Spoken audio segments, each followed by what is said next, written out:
उनके पिता विल्हेल्म मुलर हैं। वे जब 4 वर्ष के थे तो उनके पिता चल बसे। उनकी पढ़ाई में कोई बाधित नहीं हुई। उनके परिवार की आर्थिक स्थिति बहुत ही दयनीय हो गई थी। वे बचपन से ही संस्कृत के अलावा ग्रीक और लैटिन भाषा में निपुण थे। वे लैटिन में कविताएं भी लिखते थे। 18 वर्ष की उम्र में जिन विश्वविद्यालय में संस्कृत का अध्ययन करना शुरू कर दिए थे। हम भारत से क्या सीखे, इसका हिंदी में अनुवाद भवानी शंकर त्रिवेदी ने किया। भारत से हम क्या सीखे, इसमें मैक्स मुलर जी बताते हैं अगर कुछ भी चीज़ों का हम दर्शन करना या कुछ प्राप्त करना तो हमें भारत में जाना चाहिए। वहाँ पे भारत में वहाँ की सारी अच्छाई देखने को मिलती है। अगर आप हमसे पूछेंगे कि घूमने योग्य या कहीं यात्रा करने योग्य कोई जगह है या पढ़ने योग्य जगह है, हमें भारत का ही नाम लूँगा।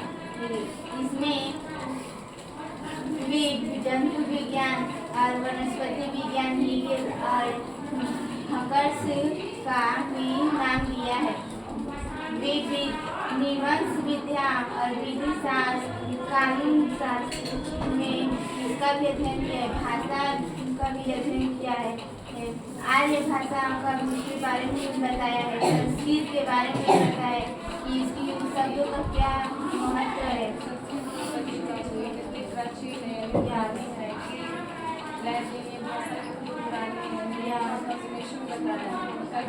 भाषा विज्ञान से संबंधित मैंने चैप्टर पढ़ाया जो इनके द्वारा लिखे थे, मैक्स मुलर द्वारा, भाषा विज्ञान का चला था, उसी से रिलेटेड मैंने इसका पढ़ाया था। उसके बाद जो पॉइंट है अब हम पढ़ेंगे कितनी बार दफा नंबर 29 है, हिंदी से दूसरा पैराग्राफ। हम सब पूर्व से आए हैं, यानी मानवों की उत्पत्ति के बारे में फ्रेडरिक मैक्स मुलर जी बोल रहे हैं कि हम लोग पूर्व से आए, यानी कि हम लोगों की उत्पत्ति पूर्व से हुई है। हमारे जीवन में जो कुछ भी अत्यधिक मूल्यवान है, सबके लाइफ में कुछ न कुछ मूल्यवान भी होता है ना, कॉस्टली, वह हमें पूर्व से मिला है ना, पूर्व के दिशा से मिला है, मतलब जो देश है वहाँ से मिला है।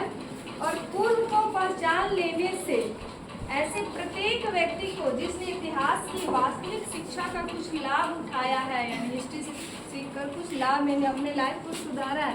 क्योंकि पूर्व काल में तो शिक्षा दीक्षा का प्रचलन था ही, लेकिन बीच में जो एरा आया ना, उसमें जो शिक्षा दीक्षा का प्रचलन था वो थोड़ा सा डिम हो गया, यानी इसी की वजह से हमारा भारत 200 सालों तक गुलाम भी था और शिक्षा के कारण ही गुलाम था।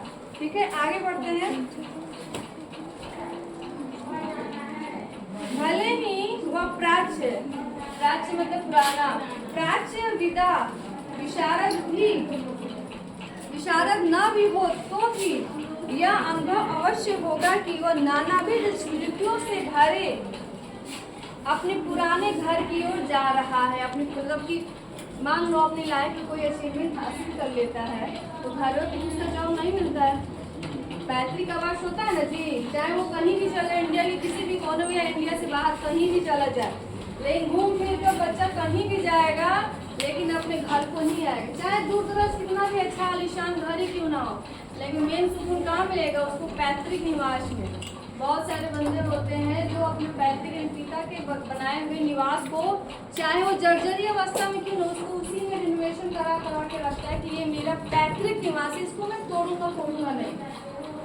भले एक नया घर अलग से बन जाए वो अलग है, लेकिन सेम चीज यहाँ भी मैक्स मुलर जी बोल रहा है। आगे हम बोलेंगे अगले वर्ष, यानी जब ये बुक लिख रहे हैं, जब ये लिख रहे हैं उसके अगले वर्ष ये मैक्स मुलर जी लिख रहे हैं, अगले वर्ष जब आप लोग भारत के तट पर पहुंचेंगे। अच्छा, भारत की खोज किसने की थी? Vasco D gamma. इसका स्वागत किसने किया था? मस्जिद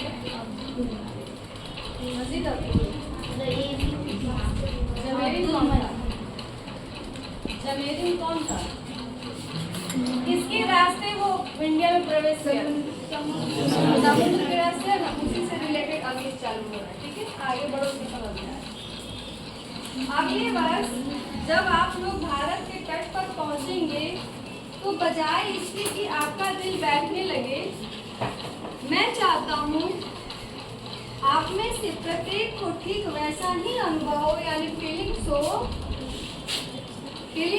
अनुभव हो सके जैसा कि आज से 100 वर्ष पहले सर विलियम जोन्स को उस समय हुआ था जब उन्होंने इंग्लैंड से आरंभ की हुई अपनी लंबी समुद्री यात्रा की समाप्ति पर क्षितिज में प्रकट होते हुए भारत के तट का दर्शन किया था। यानी किसका नाम आया, इसको अंडरलाइन कर लो।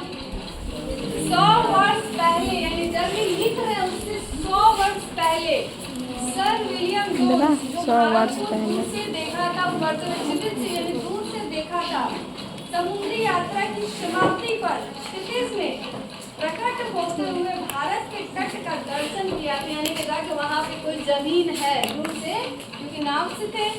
फिर आगे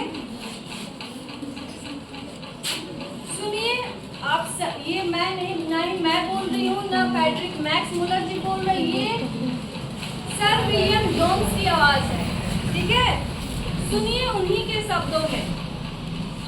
जिस भारत की ललक मेरे मन में उठ रही थी, पिछले 1783 के अगस्त में उस देश के लिए मैं समुद्र यात्रा कर रहा था।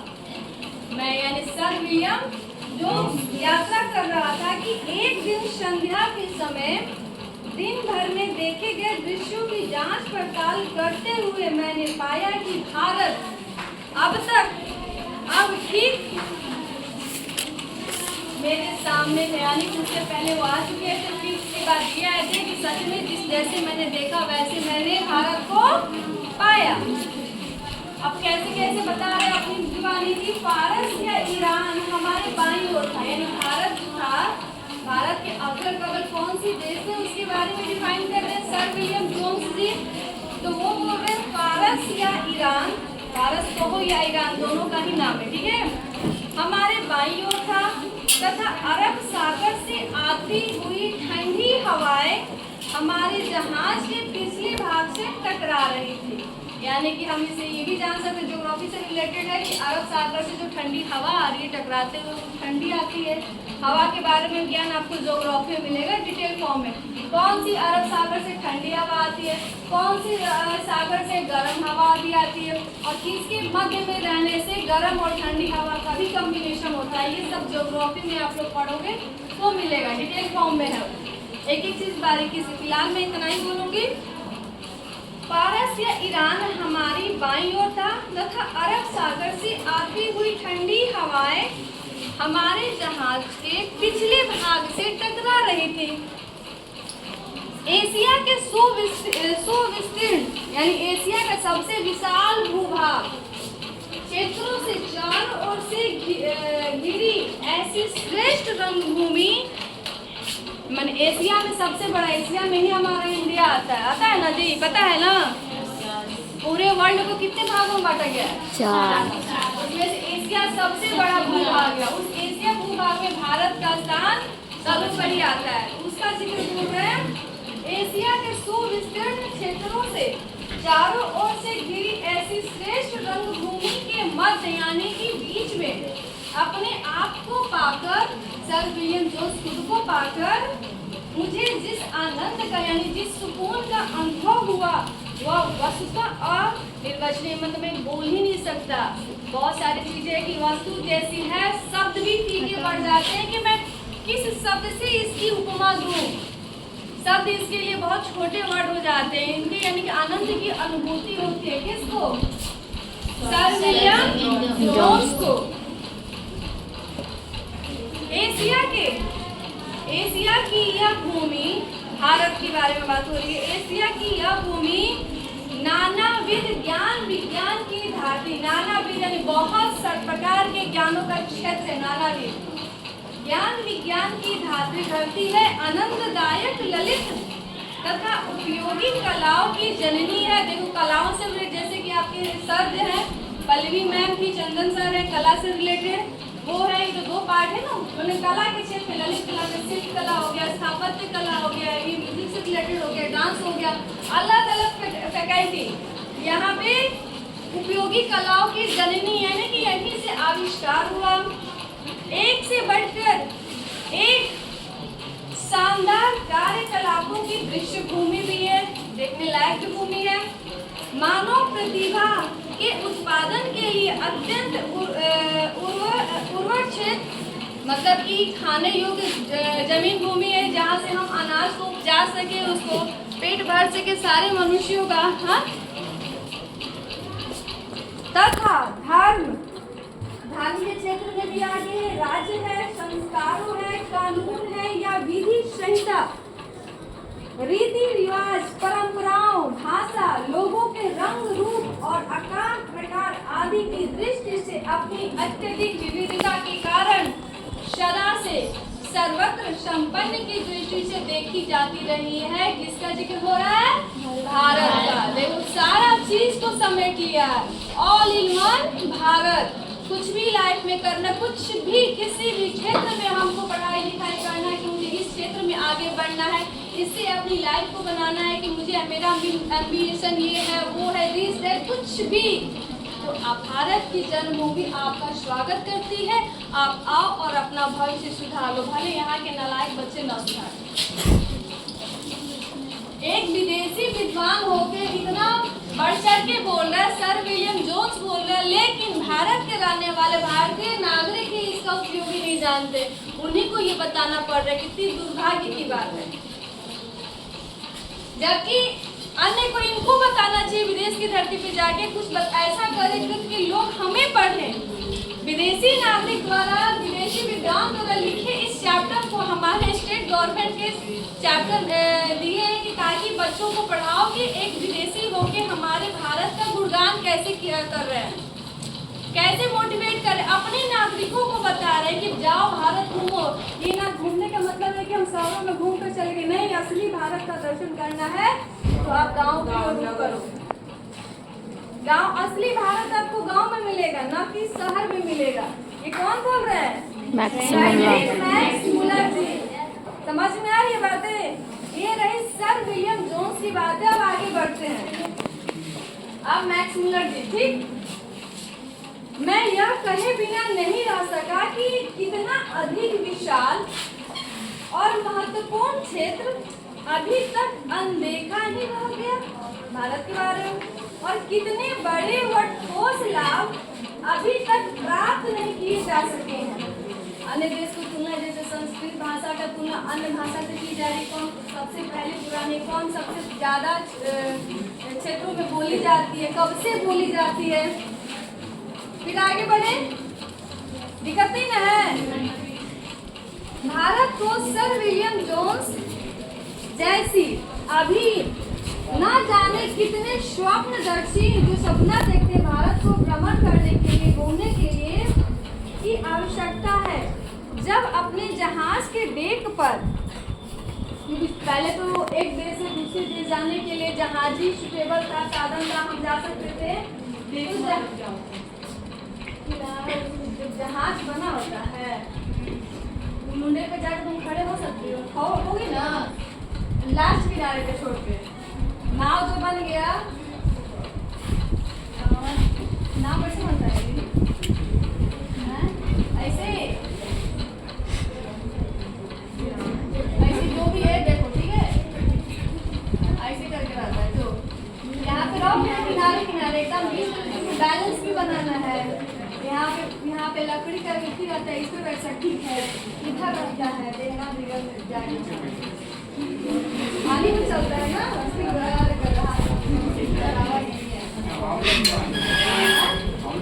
तो सर विलियम जोन्स जैसे अभी न जाने कितने स्वप्नदर्शियों की, यानी जैसे सर विलियम जोन्स अपनी मंतव्य, अपने फीलिंग्स को शेयर किए हैं, उनके दिल से अनेक लोग गाँव आए, दर्शन करे, देखे, अब रियलाइज करे और अपना अनुभव शेयर करे।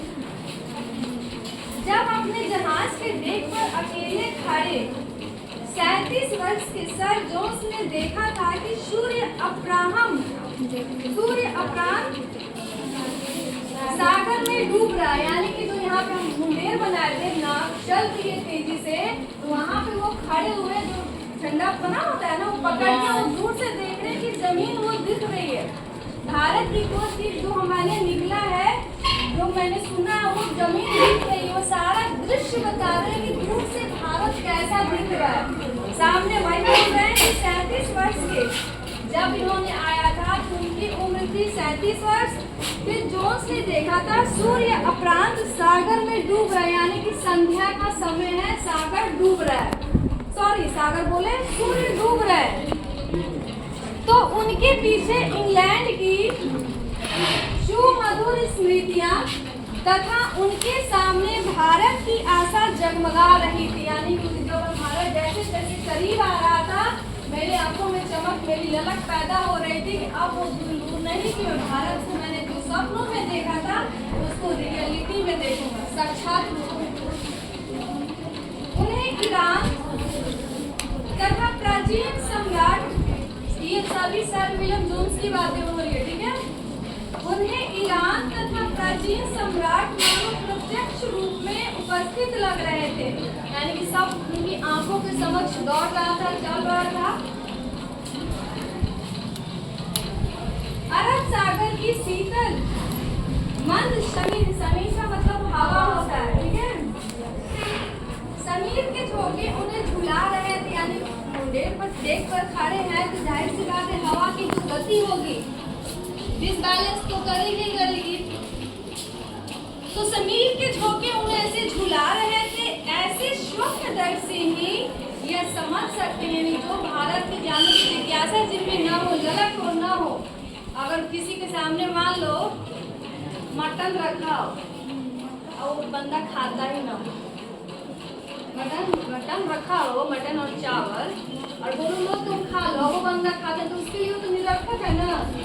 और जो खाता है उसके आगे दे दो, भाई लगेगा कोहिनूर में कि जल्दी से उसको खा ले, होता है ना जी, होता है कि नहीं। और ठीक वैसे ही जिसको जिस चीज की इच्छा होती है अगर उसको दे दो तो वो बहुत तीव्रता से उसमें काम करता है, ललक पैदा हो जाती है। ठीक वैसे ही खाता है, वो उसको बोला तो तुम खाता है, वो नहीं खाता है। वही बोल रहे हैं, ऐसे स्वप्नदर्शी ही है वो क्या होगा 22 को स्वप्नदर्शी ही यह समझ सकते हैं कि अपने स्वप्नों को साकार और अपनी कल्पनाओं को वास्तविकता में परिणत कैसे किया जा सकता है। जिसका जो एम्बिशन होगा, जब वो लक्ष्य तुम हासिल करोगे तो कितना बड़ा सुकूनदायक होगा। जो मैंने ठाना वो करके दिखाया। मान लो किसी को बनना है आईपीएस एग्जाम क्वालिफाई करना है, सबका एडमिशन है, मे भी अब वो तैयारी कर रहा है, वो क्वालिफाइड कर जा रहा है, तो इसकी क्या फीलिंग्स होगी?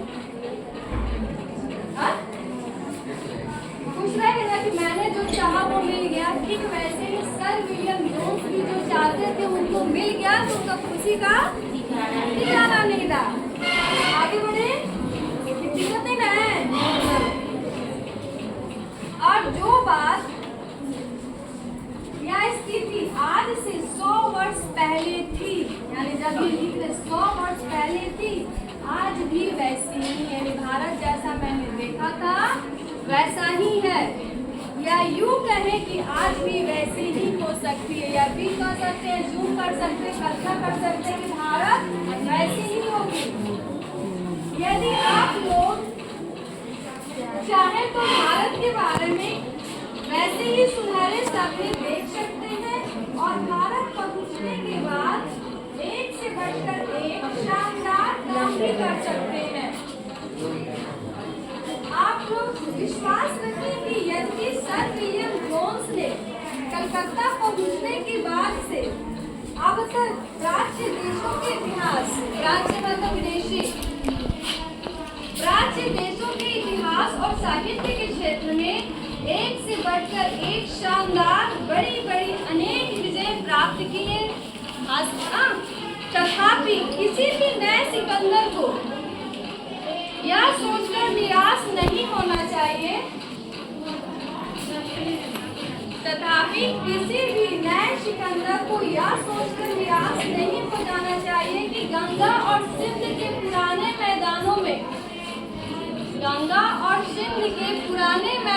में अब उसके लिए विजय करने को कुछ भी शेष नहीं रहा। ये गलतफहमी है हर किसी के लिए।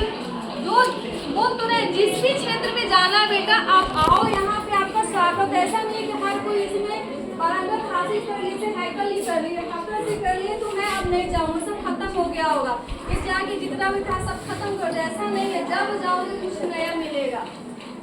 इसका एग्जाम्पल ऐसे सेट करो कि मान लो कुछ तुम लोग पढ़ रहे हो, सबसे अच्छा मैथ का एग्जाम्पल हो, ठीक है। मैथ बनाते हो,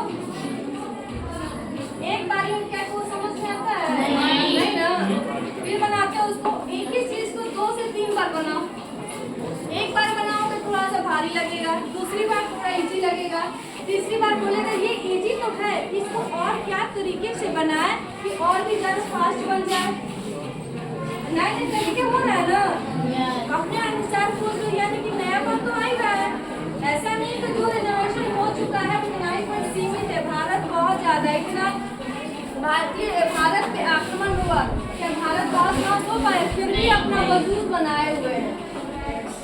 सबसे ज्यादा किसी देश पे आक्रमण हुआ है तो वो है इंडिया, बाकी किसी पे नहीं। इसी के साथ आपका मैथ्स द्वारा जो चैप्टर है वो समाप्त होता है आज। बंद करो।